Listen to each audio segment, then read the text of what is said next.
Eric Adams announcing plans for a curfew on the Randall's Island migrant camp after two migrants assaulted a security guard. And then a migrant was stabbed to death there earlier this year. Remember that. Adams also changing his tune on the city's sanctuary status as the Big Apple faces a migrant crime wave. Watch. I don't believe people who are violent in our city and commit repeated crimes should have the privilege of being in our city. And most people agree with that. Adams' remarks coming after the murder of Georgia nursing student Laken Riley, her accused killer, a Venezuelan national who illegally entered the United States in September of 2022 through El Paso, Texas. ICE says he was arrested in New York City last August, but he was released before ICE could actually issue a detainer. Joining me right now with the facts of what's going on is NYPD Chief of Patrol, John Chell. Chief Chell, it's great to see you. Thank you so much for coming in. My pleasure. I want to talk to you about what's going on with this. You're seeing a new crime wave. There are 175,000 migrants in New York right now. Tell us about this new crime wave that you're experiencing. Well, what we've been seeing with the migrants and the crime wave, if you will, is robberies and purse snatches on mopeds, which we took care of. We'll talk about it in a moment. We're seeing pickpockets on the train, pickpockets in Times Square. We're seeing domestic violence. And most recently, we're seeing mob-like activity. People going to stores, Bloomingdale's, Sunglass, LensCrafters just the other day, snatching glasses and fleeing the store. I saw that video of the same thing at an Apple store. Correct. They go in like a mob and they just start taking everything. Correct. So this is what we're seeing right now. But just like any other crew, if you will, a group of people, we don't care who you are, but when the moped robberies and purse snatches were taking effect earlier this year, we arrested all of them. And guess what? We don't see it anymore. So we have some crews with the migrants committing crime. We're going to deal with them like any other crime wave we have and put them in jail. And quite frankly, what the mayor just said, if you come to this country seeking the American dream, and while you're waiting for your status to be upgraded, and you're committing violent crimes against New Yorkers or this country, you should be put in jail. And once that term is over, you forfeit the right to the American dream and get out of our country. Yeah, I'm so happy to hear you talk like this, Chief, because this is exactly how most people feel. It's how I felt when I saw that illegal come out of being processed and give everybody the finger. And I'm thinking, why isn't this guy on a plane back to wherever he came from right now? What is he doing, giving us the finger now? A complete slap on our face. And also gives the migrants who are here who want to seek the American dream, who want to work, who want to contribute, gives them a bad name. We're talking about a small group of people, not the whole 170,000. But we're going to deal with it. And you're not going to harm New York City. You're not going to harm this country. We're going to try to put you in jail like any other group. And like I said, you forfeit that right. Well, the NYPD seems a lot tougher on this. You're dealing with it. You're in the front lines than the judges, than the DAs. Do you think you're resonating? Because I know that as soon as you said this is about no consequences, I notice all of a sudden we hear a comment from Kathy Hochul, and all of a sudden we start hearing comments from other people. You and your team are doing this every single day. Do you think you're resonating and changing what's going on in terms of the DA level? Sometimes. Let's talk about recidivism. Okay, I'm going to give you two critical stats here. We talk about retail theft. In New York City in 2023, 542 people were locked up for theft. Were locked up 7,600 times. How in God's name does this happen? We saw last week the transit conductor sliced on his neck. One more inch, we're having a different conversation, right? Doing his job. Last year, 38 people locked up for assaulting transit workers, mostly conductors. They were arrested a combined 1,100 times. What is going on? What has changed? Well, I'll tell you what's changed. Bail reform changes.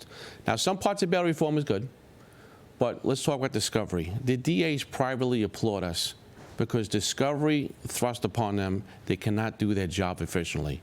Let's talk about judges. If the judges is not going to accept the bail request for recidivism and let people walk out the door, that's hurting their community. The judges are part of the process. I'm part of the process. The district attorney is part of the process. The judge is part of the process. Our elected officials are part of the process. And if you disagree with what's going on, like most of us do, then the change you want, vote for the change you want. Because pre-2020, we didn't have this issue of recidivism. We could deal with it. Now it's harder and harder. And it's hurting our city. And you want to know why transit crime is up? Recidivism. Unbelievable.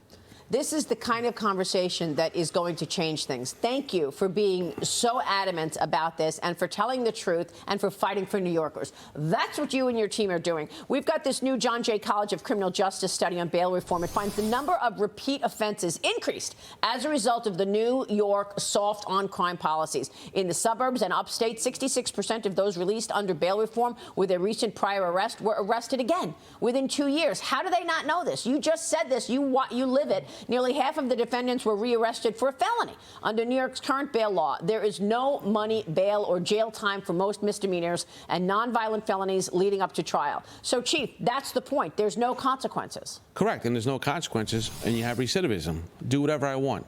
No, we can't have this anymore. We have to go after recidivism. You just gave out some great stats. I'll give you one more. People locked up for felonies. 60 days later, they're locked up for another felony. What world is this that we're living in? When the process works, it's fantastic. When there's a breakdown of the process, you know what stuff is? The everyday New Yorker going to work and about their business. Yeah. I'm a New Yorker. I'm a cop by day. I'm a family man at night. I have children out in the streets working, taking the trains like everybody else. I suffer from this also. Yeah. You know, enough is enough. We are going on the offensive. We're going to start calling people out respectfully. Do your job. If everyone does their job, I'm not here talking to you this morning. I'm so glad you said that. Chief, I want to get your take on something that a senator told me is about to blow up, and that is human trafficking. And I want to see what you're seeing in that regard. I spoke with Kansas Senator Roger Marshall on Sunday, and he told me that the Chinese Communist Party is working with the drug cartels. And they're getting people in over the border, and then once they're in America, they need to pay up. They need to pay the drug dealers. And how are they paying up? They're working in these massage parlors. Here's Roger Marshall. Watch this. We're seeing an explosion of human trafficking. The Chinese Triad, which is an organized crime unit, a multinational, been around for hundreds of years, is behind this. And wherever you're seeing fentanyl trafficking, you're going to see human trafficking explode as well. We have more massage parlors than we do Starbucks now in Kansas, and certainly I think that can be said in most every state. So this Chinese Triad, I mean, they are sophisticated. Your listeners need to understand that this is not the dirty workers like the cartel. The cartel is doing the dirty work, but the Chinese Triad is very sophisticated, Harvard-trained lawyers, Harvard-trained accountants that master the money laundering part of this. So you're going to see massage parlors spring up, and then next to them might be a restaurant, it might be a hair salon, a nail salon, those types of things. He says all of these businesses being started up are fronts for human trafficking. Are you seeing that in New York, Chief? Absolutely, whether it be Asian or immigrant coyotes that women have to pay back. These women are 100% victims. It's terrible. Where are we seeing this mostly? In Queens, Roosevelt Avenue. We have shut down this year about 13 brothels that are a mixture of Asian workers and migrant workers, and we're still going after it. And it's terrible. The community applauds us for it, and we're trying to help these women who are victims of these people. It's terrible. The Queens DA is working with us very well with this. The local elected officials are working with us, but it's a problem. We see it. Wow. And we're dealing with it. That is incredible, Chief, that you're seeing that in New York as well. I was so stunned by Roger Marshall there. Talk to us about the drugs. The drugs are also coming in through the southern border. You see increasingly fentanyl laced in everything. So right now, the common mixture of cocaine, heroin, there's going to be fentanyl in it. Small doses, 2 grams can kill you, 2 grams. Wow. We have seized as a city 800 kilos of pure fentanyl in the last 2 years with a street value of $32 million. Wow. It is so dangerous, and fentanyl does not discriminate. It doesn't care who you are, where you are, from New York City to the Jersey Shore to wherever else. 2 grams of a young person just using it, maybe peer pressure, can kill you, can literally kill you. It is so scary, this fentanyl, that we have Narcan with us. When we're around fentanyl, we have to wear masks.